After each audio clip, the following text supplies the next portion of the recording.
Anybody? No? He went upstairs as well. Tim said that you're sort of already logged in on here. You know, if you're asking for authentications around Facebook and PayPal and so on, if you're using an app, you may already be logged in on your phone, in which case getting the authentication to buy something or sign up for something, it's already, it's a much more seamless process. So an app definitely has that advantage as well. It's also worth pointing out that there are ticketing agencies operating, that have good apps that you can actually participate in and be part of. Of course, that's a whole can of worms because you have to change your ticketing system. But next time you're in the position, okay, of putting your ticketing system up for tender, be mindful of who's got a great mobile site or who's got a great app, because I think that can be a make or break decision for which ticketing system to go for.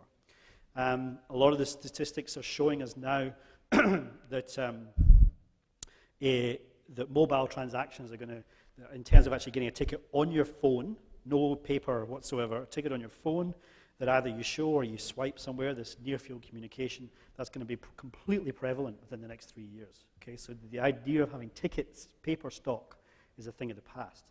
So if I can buy a ticket on my phone and have the ticket on the phone and show it to someone, that's the way things are going. Okay, so if we're getting into the mobile space, ticketing is going to be a key driver. E-news is still really important. I saw a question coming up on Twitter earlier. E-news is still a very key driver.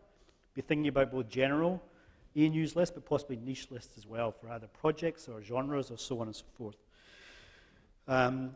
Social, I won't get into that. We've covered that, I feel. Community, we're looking at what niche networks might exist online for the particular things that you're talking about, either on a production by production or event by event basis.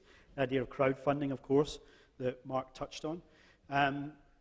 There was a report recently which dared to suggest that the amount of money raised for the arts through Kickstarter will either has already or will very soon outweigh the amount of money put through the National Endowment for the Arts. So imagine it here in this context. More money put through Kickstarter impossible than actually given out by the Australia Council. That's what it's like. That's the equivalent. It's phenomenal. Okay, do not overlook this crowdfunding as a potential way to fund work, fund projects, fund all these interesting things.